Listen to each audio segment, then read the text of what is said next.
ഈ മഴക്കാലത്ത് ഒട്ടുമിക്ക വീട്ടിലും എല്ലാ വീട്ടിലും 100% എല്ലാ ഏരിയയിലും നല്ല രീതിയിൽ കറണ്ട് പോകും. അപ്പോൾ കറണ്ട് പോകും, മരം വീഴും, തെങ്ങുമെന്ന് ഓല വീഴും, അങ്ങനെ ഒരുപാട് സംഭവങ്ങളുണ്ട്. നമ്മളെ വീട്ടിലൊക്കെ ഒരുപാട് കറണ്ടിൻ്റെ പ്രശ്നങ്ങളും കാര്യങ്ങളും ഈ മഴക്കാലത്ത് വരും. അപ്പോൾ നമ്മളൊക്കെ KSEBക്ക് ഇങ്ങനെ വിളിക്കും, നമ്മളൊക്കെ സ്ഥിരമായിട്ട് വിളിക്കുന്നതാണ്.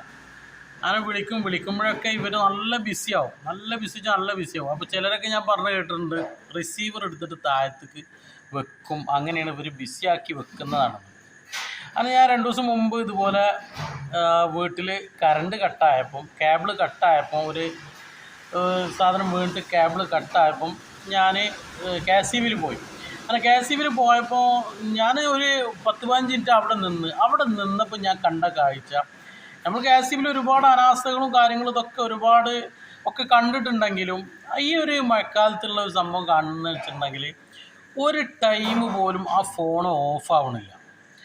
കാരണം 2 ആളിരിക്കണം അവിടെ. റീഡിങ്ങിനൊക്കെ നമ്മളെ വീടിൻ്റെ അടുത്തൊക്കെ വരുന്ന ഒരാളുണ്ട്, അയാൾ അവിടെ ജസ്റ്റ് വെറുതെ ഇരിക്കുന്നുണ്ട്, റീഡിങ് കഴിഞ്ഞ് വന്ന് ഇരിക്കുന്ന ഒരാളാണ്. അപ്പോൾ അത് ഇയാൾ എഴുതുന്ന ഒരു സമയത്ത് ഇടവേളയിലൊക്കെ അദ്ദേഹമാണ് ഫോൺ എടുക്കുക. കാരണം അത്രയും ഫോണ് കട്ടാവണില്ല അവിടെ, സ്ഥിരമായിട്ട് ഇങ്ങനെ ഫോണ് വന്നുകൊണ്ടിരിക്കണം. അപ്പോൾ ഞാൻ പോയിട്ട് കാര്യം പറഞ്ഞു, നമ്മളത് 2 ദിവസം അയക്കണം.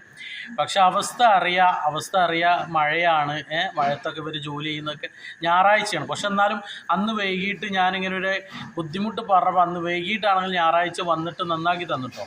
അപ്പോൾ ഞാനിങ്ങനെ ഈ ഒരു വീഡിയോ കണ്ടപ്പോൾ എനിക്ക് തോന്നിയതാണ്, നമ്മൾ ഈ ഒരു അവസ്ഥ മനസ്സിലാക്കണം.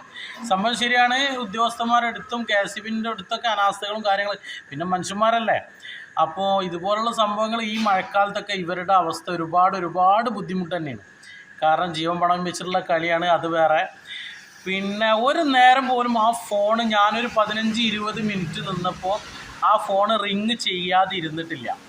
ഇവർ ഫോൺ വരുന്നു, അഡ്രസ്സ് എഴുതിയിരിക്കുന്നു, കൺസ്യൂമർ നമ്പർ കാര്യങ്ങൾ എഴുതി വെക്കുന്നു, ഫോൺ വെക്കുന്നു, അടുത്ത ഫോൺ വരുന്നത്. അങ്ങനെ ഒരുപാട് കംപ്ലയിൻസാണ് വരുന്നത്. സ്ഥിരമായിട്ട് ഒരു ഗ്യാപ്പ് പോലും അവിടെ കിട്ടുന്നില്ല, ആ ഫോണിന് കിട്ടുന്നില്ല. പിന്നല്ല മനുഷ്യന്മാരുടെ അവസ്ഥ.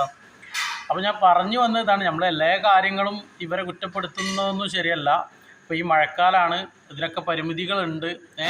എന്തായാലും കേബിൾ പൊട്ടൽ കാര്യങ്ങൾ ആർക്കും അപകടങ്ങളൊന്നും ഇല്ലാതിരിക്കട്ടെ, അത്രേ ഉള്ളൂ. അപ്പോൾ എന്നോട് അവർ ചോദിച്ചതും അതാണ്, കേബിൾ പൊട്ടിക്കിടക്കുന്നുണ്ടെന്ന് പറഞ്ഞപ്പോൾ അവരെന്നോട് പറഞ്ഞതാണ്, ബുദ്ധിമുട്ട് ആവുന്ന രൂപത്തിൽ ആ ഏരിയക്കാരും വരാത്ത രൂപത്തിലൊന്ന് ശ്രദ്ധിക്കണം. കാരണം എല്ലാവരും ലൈനിൽ ഇതുപോലെ കംപ്ലയിൻറ്റ്സ് ശരിയാക്കാൻ വേണ്ടി പോയതാണ്. അപ്പോൾ അതുവരെ നിങ്ങളോട് കണ്ണ് അവിടെ ഉണ്ടാവണം എന്ന് പറഞ്ഞു. വൈകുന്നേരം ഞാൻ ചെന്ന് ഒരു 1.5 മണിക്കൂറിൻ്റെ ഉള്ളിൽ അവർ വന്ന് നന്നാക്കി ചെയ്തു. അപ്പോൾ നമ്മൾ പറഞ്ഞതാണ്, അവസ്ഥകൾ എല്ലാവർക്കും മാറി മറിയും. അപ്പോൾ എല്ലാ ജോലിക്കും അതിൻ്റേതായ ബുദ്ധിമുട്ടും കാര്യങ്ങളൊക്കെ ഉണ്ടത് മനസ്സിലാക്കുക.